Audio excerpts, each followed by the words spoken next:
তো আগামী সেপ্টেম্বর মাস থেকে কিন্তু দেশ জুড়ে বিভিন্ন নিয়মের বিরাট পরিবর্তন ঘটছে। রান্নার গ্যাস থেকে শুরু করে আধার কার্ড, এমনকি বিভিন্ন সরকারি প্রকল্পের নিয়মেও কিন্তু বিরাট পরিবর্তন ঘটবে। তো আজকের এই ভিডিওতে আমরা দেখে নেব পয়লা সেপ্টেম্বর থেকে দেশ জুড়ে কোন কোন প্রকল্প বা কোন কোন নিয়মের পরিবর্তন ঘটছে এবং এই পরিবর্তনে আপনার পকেটে কতটা চাপ পড়বে। ভিডিওটি আপনার জন্য গুরুত্বপূর্ণ, তাই শুরু থেকে শেষ পর্যন্ত অবশ্যই দেখবেন। ভিডিওটি ভালো লাগলে লাইক করবেন, চ্যানেলটিকে সাবস্ক্রাইব করে পাশে রাখা বেল আইকনটি প্রেস করে নোটিফিকেশন অল করে রাখবেন, সবার সুবিধার্থে ভিডিওটি শেয়ার করবেন। তো চলুন শুরু করি। তো এখানে আপনারা দেখতে পাচ্ছেন রুল চেঞ্জ ফ্রম 1 সেপ্টেম্বর 2024। রান্নার গ্যাস থেকে আধার কার্ড পয়লা সেপ্টেম্বর থেকে এই 6 পরিবর্তন ঘটবে। তো কোন কোন পরিবর্তন ঘটবে সেটা আমরা দেখে নেব। তো দেখতে পাচ্ছেন অগস্ট মাস শেষ হতে আর মাত্র কয়েকদিন বাকি। এমন পরিস্থিতিতে নতুন মাস থেকে অনেক বড় পরিবর্তন হবে, যা সরাসরি সাধারণ মানুষের পকেটে প্রভাব ফেলবে। সেপ্টেম্বর মাস থেকে এমন বিশেষ কিছু পরিবর্তন ঘটতে চলেছে যা আপনার পকেটে প্রভাব ফেলবে।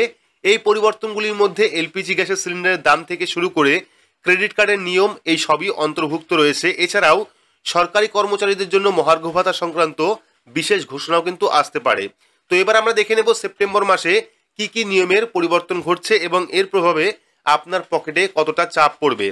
তো প্রথম যে পরিবর্তন দেখতে পাচ্ছেন সেটা হলো এলপিজি সিলিন্ডারের দাম, অর্থাৎ রান্নার গ্যাসের দাম। প্রায়ই দেখা যায় প্রতি মাসের 1 তারিখে সরকার এলপিজির দাম পরিবর্তন করে। বাণিজ্যিক গ্যাস সিলিন্ডার এবং এলপিজির দামে পরিবর্তন দেখা যাচ্ছে। এমন পরিস্থিতিতে এবারও এলপিজি সিলিন্ডারের দামে পরিবর্তনের আশা করা হচ্ছে। গত মাসে বাণিজ্যিক এলপিজি গ্যাস সিলিন্ডারের দাম 8 টাকা 50 পয়সা বেড়েছে, যেখানে জুলাই মাসের দাম 30 টাকা কমে গেছে। তো দ্বিতীয় পরিবর্তন কি রয়েছে, এটিএফ এবং সিএনজি বা পিএনজির দাম। তো এলপিজি সিলিন্ডারের দামের সঙ্গে তেল বিপণন সংস্থাগুলিও বিমানের জ্বালানির দাম সংশোধন করে, যেমন এয়ার টারবাইন ফুয়েল বা এটিএফ এবং সিএনজি পিএনজি।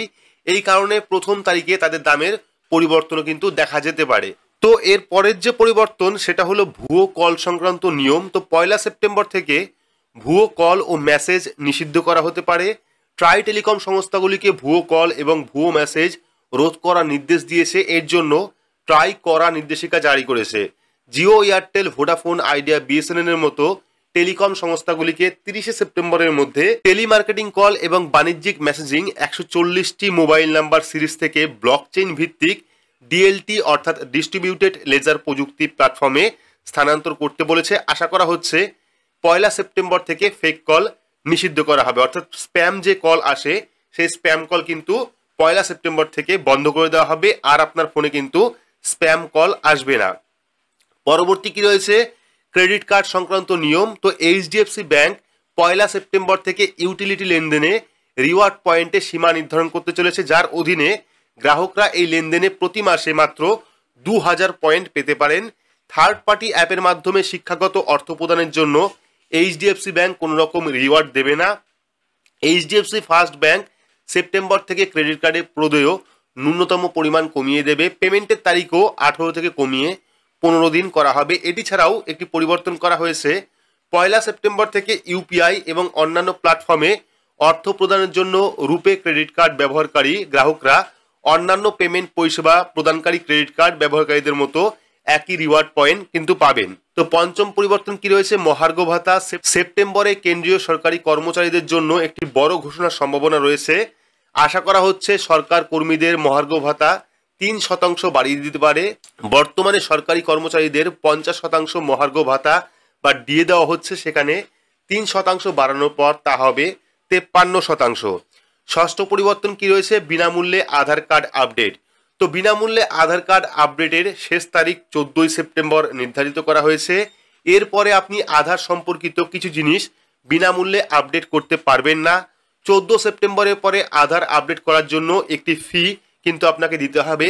অর্থাৎ বর্তমানে কিন্তু আধার কার্ডের যে ডকুমেন্ট আপডেট, সেই ডকুমেন্ট আপডেট কিন্তু সম্পূর্ণ ফ্রিতে আপনারা অনলাইনে বাড়িতে বসে করতে পারবেন। কিন্তু 14 সেপ্টেম্বরের পরে আপনাকে এই কাজ করতে গেলে কিন্তু পেমেন্ট করতে হবে, অর্থাৎ ফি দিতে হবে। বর্তমানে কিন্তু সম্পূর্ণ ফ্রিতেই করা যাচ্ছে, কিন্তু 14 সেপ্টেম্বর লাস্ট ডেট রয়েছে আধার কার্ডের ডকুমেন্ট ফ্রি আপডেট করার।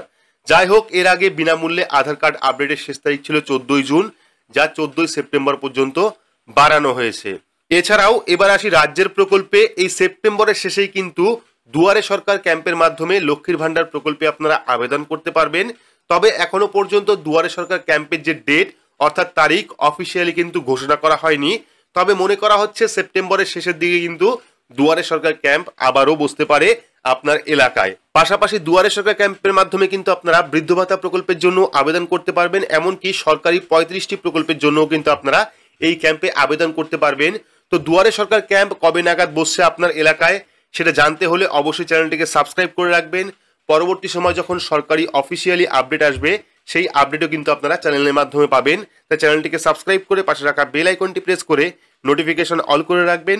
ভিডিওটি প্রচুর পরিমাণে শেয়ার করবেন। তো আজকের মতো এইটুকুই, ধন্যবাদ।